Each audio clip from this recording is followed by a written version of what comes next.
আমরা মুসলমান, আমাদের উপর অর্পিত কিছু দায়িত্ব রয়েছে। সেই দায়িত্বগুলোর মধ্যে আল্লাহ তাআলা পবিত্র কোরআনেই বলে দিয়েছেন যে ওয়াল তাকুম মিনকুম উম্মাতুন ইয়াদউনা ইলাল খায়রি ইয়ামুরুনা বিল মারুফি ওয়া ইয়ানহাউনা আনিল মুনকার, যে তোমাদের মধ্যে এমন একটি দল থাকবে ইয়াদউনা ইলাল খায়রি, যারা ভালোর দিকে আহ্বান করবে, এবং ওয়া ইয়ামুরুনা বিল মারুফি ওয়া ইয়ানহাউনা আনিল মুনকার, যারা সৎ কাজের আদেশ করবে এবং অসৎ কাজ থেকে মানুষদেরকে নিষেধ করবে। এই দায়িত্বটা আল্লাহ তাআলা শুধুমাত্র নবী এবং রাসূলগণের উপর বর্তাননি, এই দায়িত্বটা শুধুমাত্র আল্লাহ তাআলা নবী রাসূলের পরে সাহাবা আজমাইনের উপর বর্তাননি, তাবে তাবিনের উপর বর্তাননি, এবং আলেম ওলামাদের উপর শুধু বর্তাননি। আল্লাহ তাআলার এই হুকুমটা আল্লাহ তাআলা সমগ্র মানব জাতির উপর আল্লাহ তাআলা এই বিধানটি দিয়ে দিয়েছেন। অর্থাৎ একজন মানুষ তার পরিবার, তার সামাজিক অবকাঠামো এবং তার রাষ্ট্র ব্যবস্থায় সে যেখানেই যেভাবেই তার সম্ভব হবে সে সেভাবেই সেখানে সৎ কাজের আদেশ করবে এবং অসৎ কাজের নিষেধ করবে। এটাই হচ্ছে আল্লাহ তাআলার এই আয়াতের বিধান। আমরা আমাদের সামর্থ্য থাকার পরও, আমরা আমাদের চোখের সামনে অন্যায় হওয়া দেখার পরও আমরা সেটাকে প্রতিহত করার চেষ্টা করি না,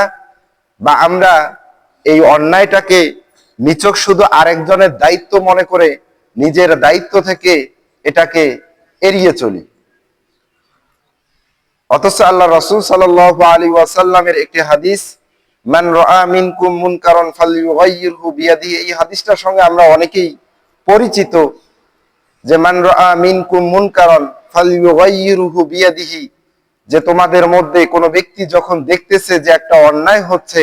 এবং তার ক্ষমতা রয়েছে, সেটা হাত দ্বারা প্রতিহত করতে পারবে, ফালইয়ুগাইয়িরহু বিয়াদিহি, সেজন্য সে তার হাত দ্বারাই প্রতিহত করে। এই হাত দ্বারা প্রতিহত করার উদ্দেশ্য হচ্ছে এটা, যে আপনি আপনার পরিবারে আপনার সন্তান মাদকাসক্ত হচ্ছে, আপনার সন্তান নামাজের দিকে আসতেছে না, আপনার সন্তান দিনের পথে চলতেছে না, আপনার পরিবারে আপনার স্ত্রী নামাজ আদায় করতেছে না, আপনার স্ত্রী বেপরদায় চলতেছে, এই বিষয়গুলো আপনার চোখের সামনেই ঘটতেছে। এখানে আপনার পূর্ণ ক্ষমতা রয়েছে যে আপনি এটা হাত দ্বারাই প্রতিহত করতে পারবেন, কারণ আপনার সন্তানকে শাসন করার ক্ষমতা আল্লাহ তাআলা আপনাকে দিয়েছে। আপনার পরিবারে আপনার স্ত্রীকে শাসন করার ক্ষমতা আল্লাহ তাআলা আপনাকে দিয়েছে। তো এই জায়গায় যদি আপনি আপনার সঠিক বিধানটাকে প্রয়োগ করতে না পারেন, তাহলে আপনি কোথায় এই সঠিক বিধানটা প্রয়োগ করবেন? অর্থাৎ এটা শুধুমাত্র যে আপনার পরিবারের কথা বলা হচ্ছে তা নয়, আপনি একটা সমাজে রয়েছেন, আপনি পারিবারিক একটা অবকাঠামোয় রয়েছেন, আপনি পরিবারের আপনার ভাইদের মধ্যে আপনি বড়, আপনার ভাইয়েরা এই অন্যায়গুলো করতেছে, আপনি এটা দেখতেছেন, দেখার পরে যদি আপনি এই অন্যায়ের প্রতিবাদ না করেন, তাহলে রোজ কিয়ামতের দিন মনে রাখবেন যে আল্লাহ রাসূল সাল্লাল্লাহু আলাইহি ওয়াসাল্লামের আরেকটি হাদিস, কুল্লুকুম মাসউলুন আন রাইয়াতিহি, প্রত্যেককেই তার দায়িত্ব সম্পর্কে জিজ্ঞাসা করা হবে, এবং এই দায়িত্ব সম্পর্কে যখন জিজ্ঞাসা করা হবে, তার অধীনস্থ যারা রয়েছে তাদের ব্যাপারে সে কতটুকু দায়িত্ব পালন করেছে। একজন শাসককেও প্রশ্ন করা হবে যে তুমি তোমার রাষ্ট্র পরিচালনা করতে গিয়ে তুমি তোমার দায়িত্বে কতটুকু, তোমার অধীনস্থদের উপর তোমার দায়িত্ব তুমি পালন করেছো, এবং একজন পরিবারের মালিককে সেই জিজ্ঞাসা করা হবে যে তুমি তোমার পরিবারের দায়িত্ব কতটুকু তুমি পালন করেছো। যদি সে তার এই দায়িত্ব পালনের ব্যাপারে অবহেলিত থাকে এবং সে যদি তার দায়িত্ব পরিপূর্ণভাবে পালন না করে থাকে, তাহলে রোজ কিয়ামতের দিন আল্লাহ তাআলা ওই ব্যক্তিকে মাফ করবেন না। অথচ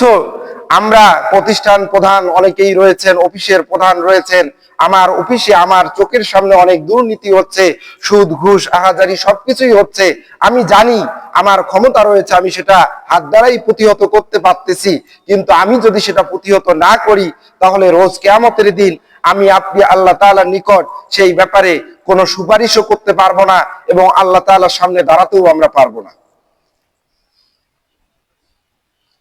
তো এজন্য আপনার যখন ক্ষমতা রয়েছে তখন আপনাকে সেটা হাত দ্বারাই প্রতিহত করতে হবে। যে হযরতে আবু হুরায়রা রাদিয়াল্লাহু তাআলা, হযরত ইমাম আবু হানিফা রাদিয়াল্লাহু তাআলা আনহু, যে ইমাম আবু হানিফার কথা বলা হয় যে তিনি একটা মাযহাবের প্রতিষ্ঠাতা, একটা মাযহাবের তিনি ইমাম ছিলেন এবং তৎকালীন সময় যে ইমাম আবু হানিফার কথা বলা হয় যে তিনি এত বড় বিজ্ঞ আলেম ছিলেন যে উমাইয়া এবং আব্বাসী খেলাফতের সময় তখন অর্থাৎ ইমাম আবু হানিফাকে প্রস্তাবনা দেওয়া হলো যে আপনি এই রাষ্ট্রের বা এই জায়গার আপনি কাজী হিসাবে নিযুক্ত হয়ে যান, কারণ তৎকালীন ইসলামী শাসন ব্যবস্থায় একজন হাকিম অর্থাৎ একজন বিচারক, প্রধান বিচারক, যেটা আমাদের বর্তমান সময়েও রয়েছে প্রধান বিচারক, সেই প্রধান বিচারকের পদ যখন ইমাম আবু হানিফাকে দেওয়ার জন্য প্রস্তাবনা করা হলো তখন ইমাম আবু হানিফা বললেন যে আমি এই দায়িত্ব গ্রহণ করতে পারবো না। তখন তাকে প্রশ্ন করা হলো যে আপনি কেন এই দায়িত্ব পালন করবেন না? তখন তিনি বললেন যে আমি যদি এই দায়িত্ব পালন করতে যাই তাহলে হয়তো আমাকে মিথ্যা বলতে হবে অথবা নয়তো আমাকে এই দায়িত্বে অবিচল থাকতে হবে, আর আমি যদি অবিচল থেকে এই দায়িত্ব পালন করতে যাই তাহলে রাষ্ট্রীয় প্রধান থেকে আমার উপর জুলুম এবং অত্যাচার আসবে। দেখেন, তারা হককে হক হিসাবে প্রতিষ্ঠিত করার জন্য তাদের নিকট এত বড় দায়িত্ব রাষ্ট্র থেকে দায়িত্ব দেওয়া হচ্ছে, কিন্তু তারপরও তিনি সেই দায়িত্ব গ্রহণ করতেছেন না যে এখানে থাকলে আমাকে মিথ্যা বলতেই হবে অথবা আমি যদি অন্যায়ের প্রতিবাদ করতে যাই তাহলে আমার উপর অত্যাচার আসতে পারে। তো এটা ছিল ইমাম আবু হানিফার, যে আল্লাহ রাসূল সাল্লাল্লাহু আলাইহি সাল্লামের এই হাদিস যে যদি তুমি পারো তাহলে তুমি হাত দ্বারাই প্রতিহত করো, আর যদি তুমি হাত দ্বারা প্রতিহত করতে সক্ষম না হও ফা ইল্লাম ইয়াস্তাতি ফাবি লিসানিহি, তাহলে তুমি তোমার জিহ্বা দ্বারা সেটাকে প্রতিহত করো, অর্থাৎ তুমি তোমার ভাষা দ্বারা অর্থাৎ তুমি তোমার কথা দ্বারা সেটাকে প্রতিহত করো। ইমাম আবু হানিফা এখানে তিনি তার কথা দ্বারাই প্রতিহত করেছেন, তিনি তার কার্যকলাপ অর্থাৎ কার্যকলাপ দ্বারাই তিনি তার হাত দ্বারাই প্রতিহত করতে চেয়েছেন, কিন্তু তারপরও তিনি যখন সেটাতে সক্ষম হয়নি তখন আব্বাসী খেলাফতে তাকে সেই জায়গা থেকে অর্থাৎ সেই স্থান থেকে তাকে বিতাড়িত করা হয়েছিল এবং মৃত্যুর আগ পর্যন্ত তিনি সেখান থেকে বিতাড়িতই ছিলেন এবং গ্রাম অঞ্চলে তাকে প্রেরণ করা হয় এবং সেখানে তিনি অনেক কষ্ট এবং অভাব অনাটনের মধ্য দিয়ে তিনি সেখানে ছিলেন এবং বলা হয় তাকে জেলখানায় বন্দী করে রাখা হয়েছিল এবং শেষ পর্যায়ে তাকে বিষ প্রয়োগ করে, যে ইতিহাস নিয়ে এসেছে যে তাকে বিষ প্রয়োগ করে তিনি এই কাজীর দায়িত্ব গ্রহণ না করার কারণে তাকে বিষ প্রয়োগ করে হত্যা করা হয়েছে। তো তিনি অন্যায়ের প্রতিবাদ করতে গিয়েছে, আর আমাদের সমাজে আমাদের হাতে ক্ষমতা থাকার পরও আমরা হাত দ্বারা হয়তো প্রতিহত করতে পারি না, আমাদের মুখের কথা দ্বারা আমরা যেটা প্রতিহত করতে পারি আমরা সেটা করার ব্যাপারেও আগ্রহী দেখাই না। এই কারণেই যে আমার প্রতিবেশী, আমার ভাস্তা, আমার ছেলে এই অন্যায়টা করতেছে, আমার ছেলে গান বাজনায় মত্ত রয়েছে, এটা যদি আমি প্রতিহত করি যে সে তো ছোট মানুষ, হয়তো সে আমার থেকে বিগড়ে যাবে, হয়তো আমার কথা সে শুনবে না, এ কারণেই আমরা তাদেরকে নিষেধ করি না। কিন্তু ইসলাম এই বিধানটা শুধুমাত্র মানে নির্দিষ্ট কয়েকটি নির্দিষ্ট জাতিসত্তার মধ্যে রেখেছেন এমনটা নয়, বরং ইসলাম এটা প্রত্যেকটা মানুষের উপর দায়িত্ব দিয়ে দিয়েছে। এবং ইমাম মালিকের কথা বলা হয় যে ইমাম মালিক রাহিমাহুল্লাহ, যে তাকে যখন বলা হলো যে আপনি এই এলাকায় আপনি একটা ফতোয়া জারি করে দেন, যে ফতোয়াটা এমন হবে যে এই ফতোয়া দ্বারা যে যারা খেলাফতের অর্থাৎ যারা রাষ্ট্রপ্রধানের অনুসরণ করবে না, রাষ্ট্রপ্রধান যদি কোনো অন্যায় করে সেটার বিরোধিতা যে ব্যক্তি করবে অর্থাৎ রাষ্ট্রপ্রধানের যে অনুসরণ করবে না সে ব্যক্তির মধ্যে তার স্ত্রী এবং স্বামী স্ত্রীর মধ্যে তাদের যে বৈধ বিবাহ বন্ধন, এই বিবাহ বন্ধন অবৈধ হয়ে যাবে যদি তারা রাষ্ট্রপ্রধানের অনুসরণ না করে, অর্থাৎ আনুগত্য না করে। তাহলে যদি আনুগত্য না করে তাহলে তাদের এই বিবাহ বন্ধন অবৈধ হয়ে যাবে। আপনি রাষ্ট্রের মাঝে এরকম একটা ফতোয়া জারি করে দেন। যখন ইমাম মালিককে এ ধরনের প্রস্তাবনা দেওয়া হয়েছিল তখন তিনি বলেছিলেন যে আমার পক্ষে এ ধরনের ফতোয়া দেওয়া বৈধ হবে না, কারণ কারো উপর কোনো দায়িত্ব চাপিয়ে দেওয়া সেটা অন্যায়, এবং কারো উপর কোনো দায়িত্ব চাপিয়ে দেওয়ার কারণে তাদের বৈবাহিক সম্পর্ক অবৈধ হবে, এই ঘোষণা দেওয়াটাও অন্যায়। দেখেন তাদের উপর কতটা জুলুম নির্যাতন এসেছে যে ইমাম মালিকের উপর এটার কারণে তিনি এই ফতোয়া না দেওয়ার কারণে তার উপর এত বেশি অত্যাচার হয়েছে যে তিনি এই অত্যাচারের কারণে শেষ পর্যন্ত তিনি ইন্তেকাল করেছেন। কিন্তু তিনি তার জায়গায় সঠিক ছিলেন যে আমি যদি এই অন্যায়টাকে মেনে নেই তাহলে আমি আল্লাহ এবং তার রাসূলের যে বিধান আমার জন্য রয়েছে সেটার বিরোধিতা আমি করব। আমরা আল্লাহ রাসূল সাল্লাল্লাহু আলাইহি ওয়াসাল্লামের জীবনীতে আমরা দেখেছি যে আল্লাহ রাসূল সাল্লাল্লাহু আলাইহি ওয়াসাল্লাম, যেটা আমুল হুজুন বলা হয়, যে বছর আল্লাহ রাসূল সাল্লাল্লাহু আলাইহি ওয়াসাল্লামের চাচা আবু তালেব এবং তার সহধর্মিনী,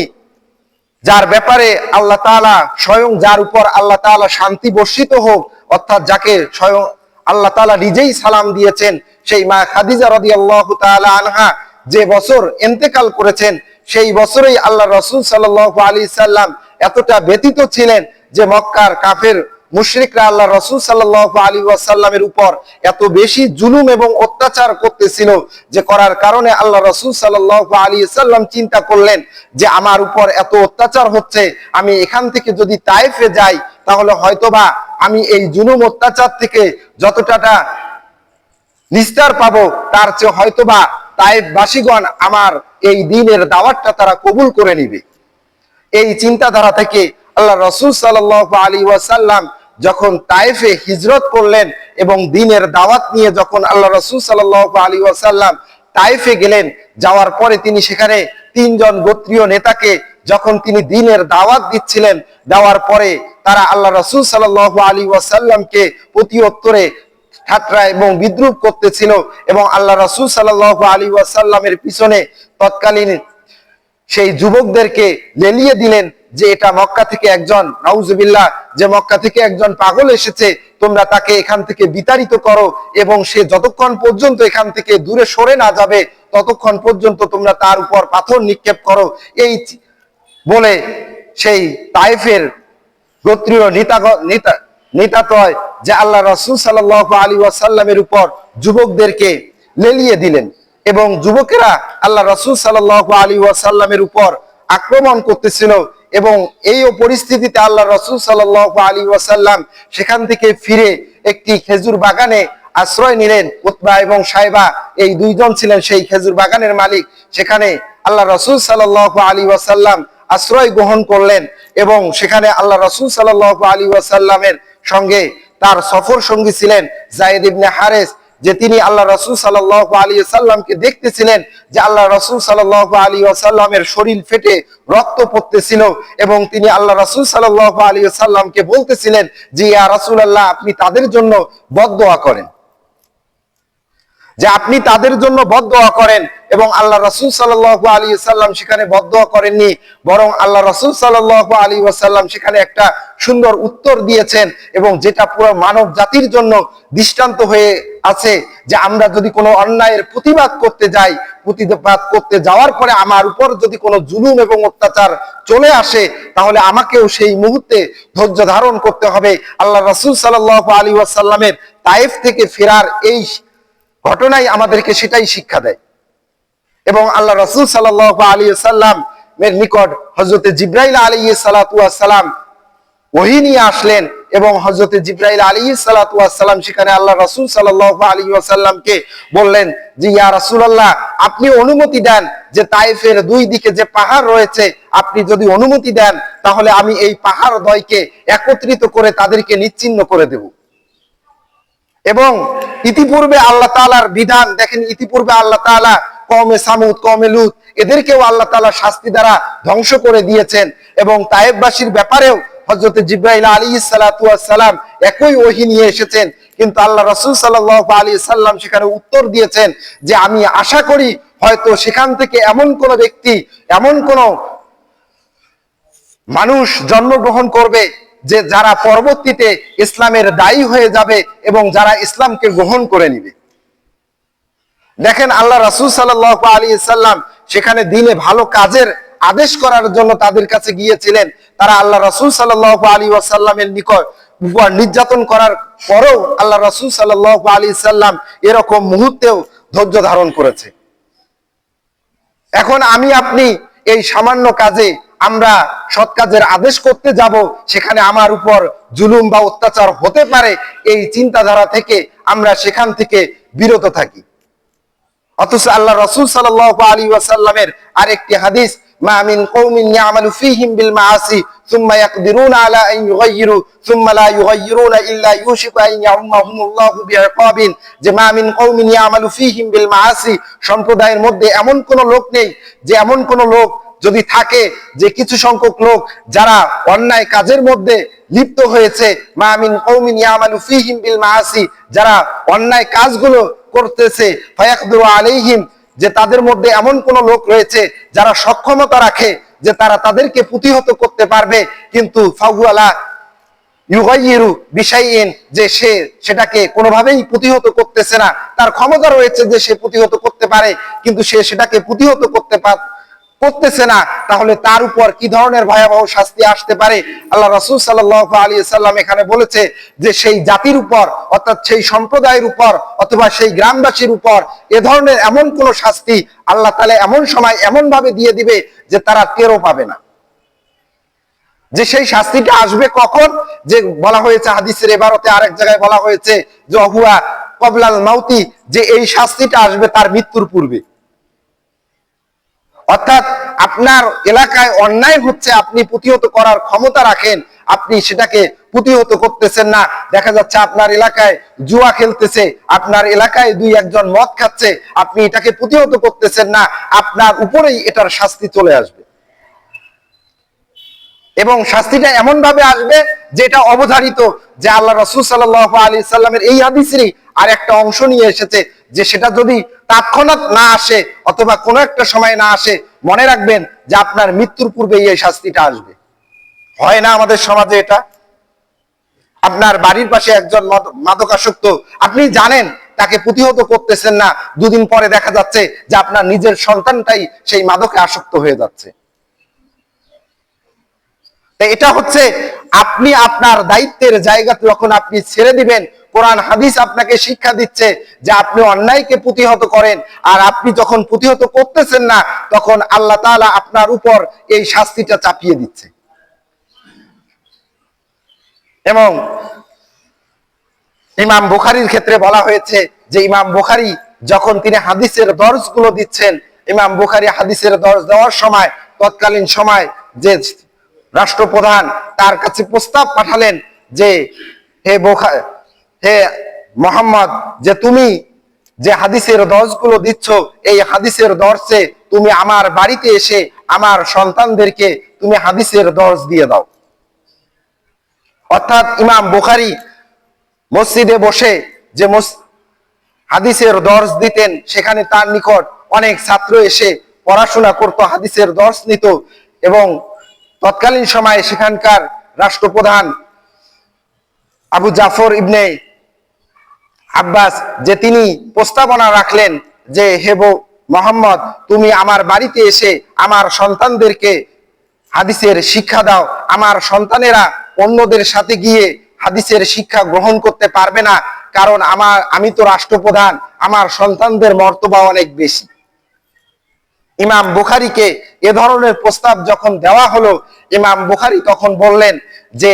আমার কাজ হচ্ছে আল্লাহ রাসূল সাল্লাল্লাহু আলাইহি ওয়াসাল্লামের হাদিসকে সীমাবদ্ধ করা নয়, বরং আল্লাহ রাসূল সাল্লাল্লাহু আলাইহি সাল্লামের হাদিসকে বিস্তার করা। অর্থাৎ আমি যদি এখানের দর্স বন্ধ করে আপনার সন্তানদেরকেই শিক্ষা দেওয়ার জন্য যাই, তাহলে এই হাদিসের দর্সটা শুধুমাত্র আপনার সন্তানদের মধ্যেই সীমাবদ্ধ হয়ে যাবে। আর যত মানুষকে আমি এখানে থেকে শিক্ষা দিচ্ছি, এটা তত বেশি কমে যাবে। আর এখান থেকে যদি আমি শিক্ষা দিতে পারি, তাহলে এটা বিস্তার লাভ করবে। অতএব আপনার সন্তানদেরকে আপনি এই মসজিদে এসেই হাদিসের দর্স শিক্ষা